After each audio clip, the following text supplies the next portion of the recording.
Libras, excuse me, hello, my loves. Welcome to Vivid Vibration. My name is Christina. I'm so sorry, y'all, that I've been like late and all the things, but literally life is like, hey, flip. And I'm stoked and I can't wait to share with you guys what's going on.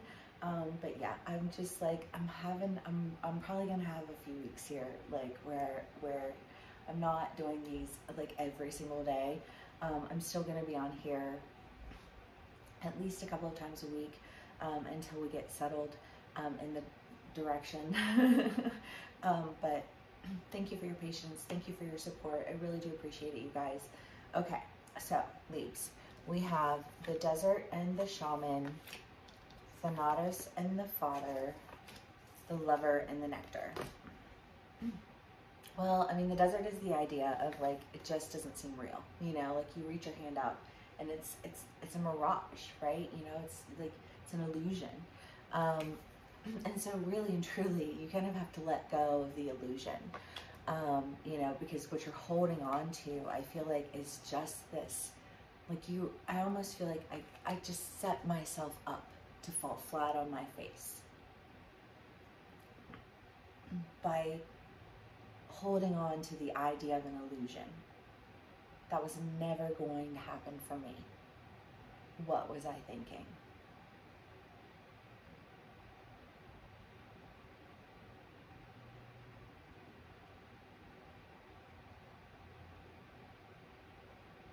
You can't ask people to give you something that they're not capable of giving you and then get mad at them for it. But sometimes when we really want love, when we really want a relationship, when we really want a specific person, however that plays out for you as an individual, you know, but I just kind of feel like there's something that you're really having to let go of in terms of a relationship that you were holding on to. And I think you were holding on to the idea of something or of someone. But what you were holding on to was a fantasy that you played out in your mind, you know, it is in your head. It is in your head. And that's okay, because when it's in your head, it gives you a sense of direction. What do I really want, right? An awareness of self. What do I really want? Because you need to be honest with yourself about differentiating, not blurring the line between what you want and what others want. And because I think that you were like, I don't know, whoever's with me here was like on some shit about being with somebody who, you know, I mean, if it's one of those situations where they were friends with you and it's like they were really nice and it's unfortunate that you experience kindness so rarely that your immediate go-to reaction is to like create or narrate a story around somebody, projecting your own desires as though they were that other person's desires as well.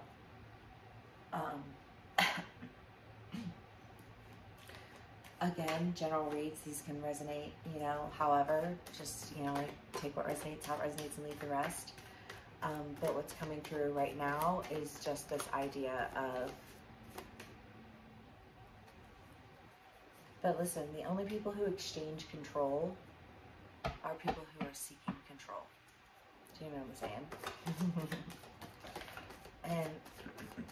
And I feel like maybe you exchanged the idea of control, you know, like you were in control of yourself with the idea of being in control of another person,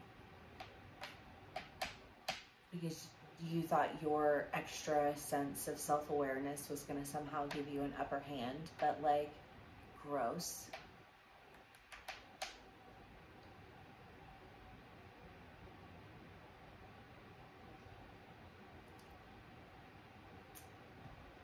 And you can be dealing with somebody in this energy, you know, take what resonates, how it resonates, and leave the rest. These are general reads, and they can resonate with you in a lot of different ways. Not super loving the energy, but an energy that I think you are becoming a little bit more aware of about yourself, you know, because if you don't want to be in relationships where you can be controlled, do you want to be in a relationship where you are in control and then in turn being that person that you don't want to have to be with to somebody who you want to have ownership over? That's not love.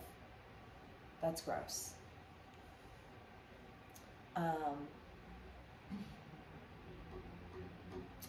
But I think that when you experience that, I almost feel like this, like I experienced that, somebody experienced that from me, and then I experienced that from somebody else. I feel like this real quick whiplash type of karma.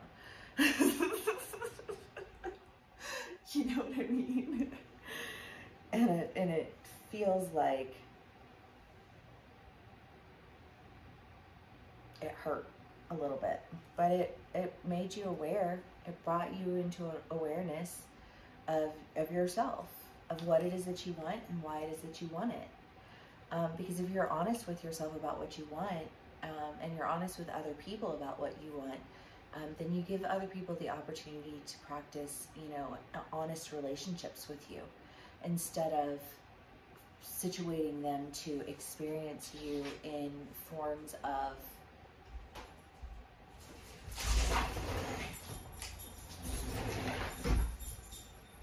control or manipulation, because you would rather be the one in control than be the one who's being controlled. But open communication and honest relationships negate that experience, right? But I feel like that's something that you are coming into an understanding of, because you've come from something that isn't healthy, because you've come from toxic, unhealthy, families, friend groups, organizations, you know, like however that plays out for you. But I just kind of feel like you're sorting through a lot, right?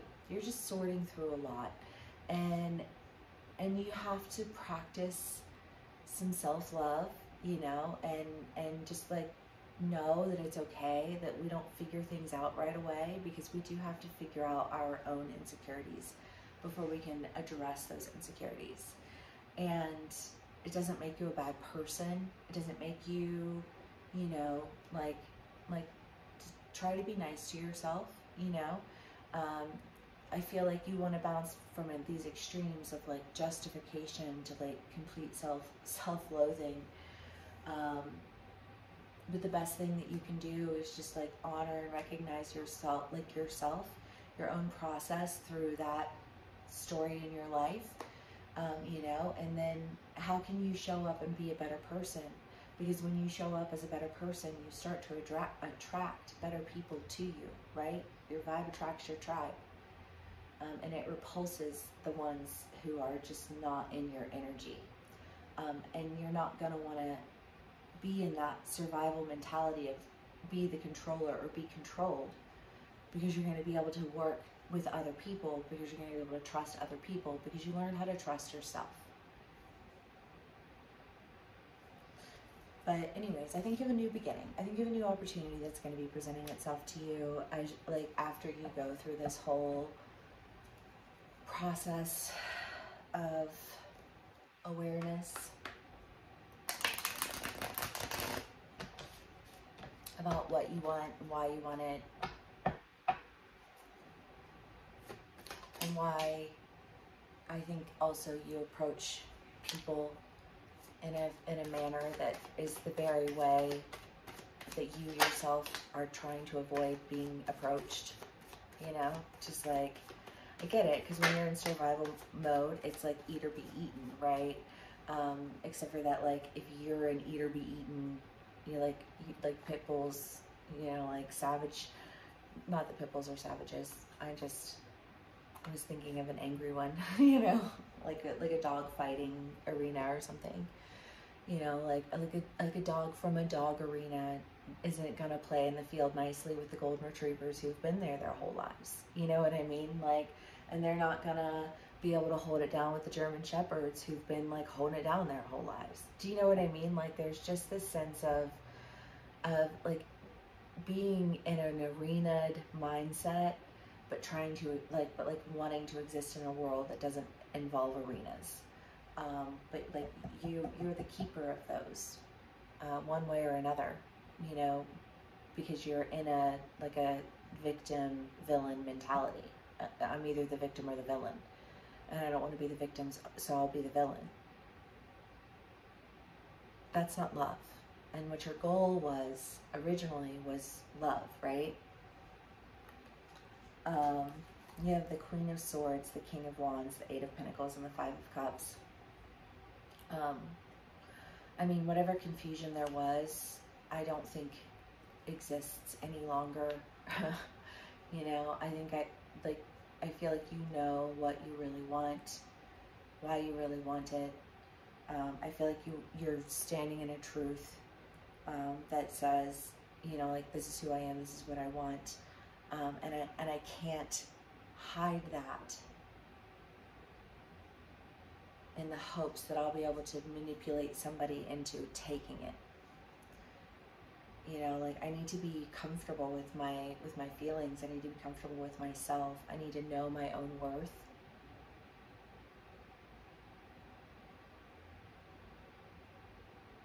So that somebody being nice to me doesn't send me down some like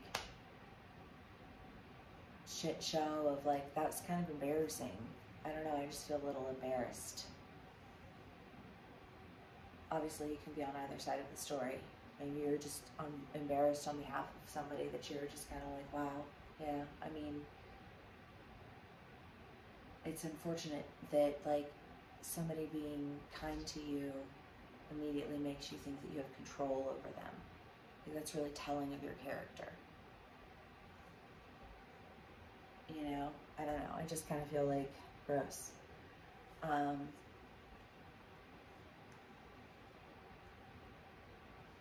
But it's a good lesson. It's a good lesson to learn, you know, because it is gross and you don't want to be like that. You don't want to be that person. You know, you're better than that, for sure, you know. But you just gotta act like it. The Nine of Cups. I mean, I love this because that's wish fulfillment, because you know what you want. You know what I mean? Like, so start actively seeking out what you want.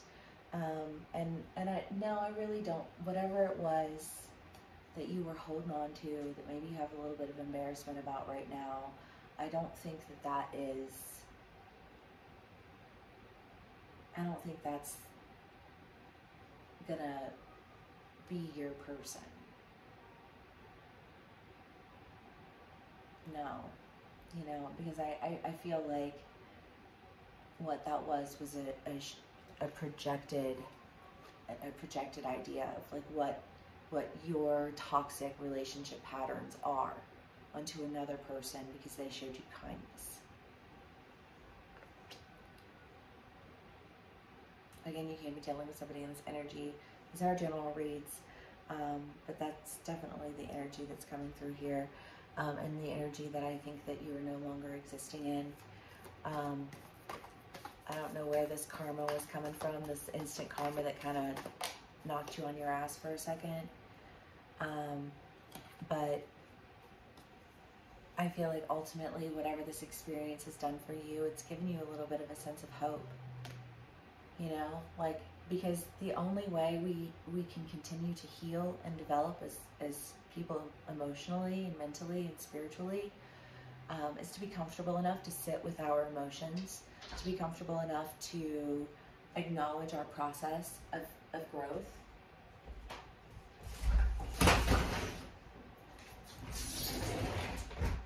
Because we're always growing, we're always learning. I mean, like, especially if we want to ultimately have healthy homes, healthy relationships, healthy friendships. you know, then we're going to have to hold ourselves accountable.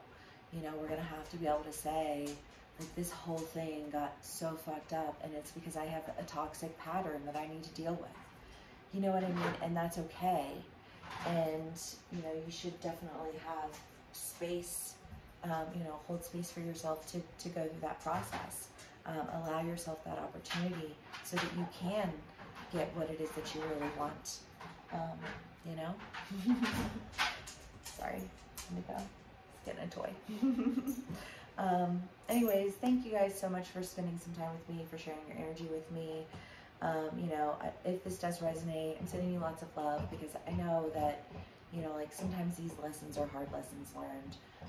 And please know that, like, we've all, I think, gone through this process in some form or fashion. And if they haven't gone through it yet, they'll probably go through it at some point. You know, we all have to learn how it is that we're our own worst enemies, before we're able to really step past that. And the unfortunate fact of the matter is that means looking at ourselves honestly and realistically, and not just pointing the finger at other people and leaning into, you know, fabricated, projected, toxic patterns. You know, and like putting that on other people as though it were their burden, to their baggage to carry. You know, like, I don't know. But yeah, I will see y'all again soon.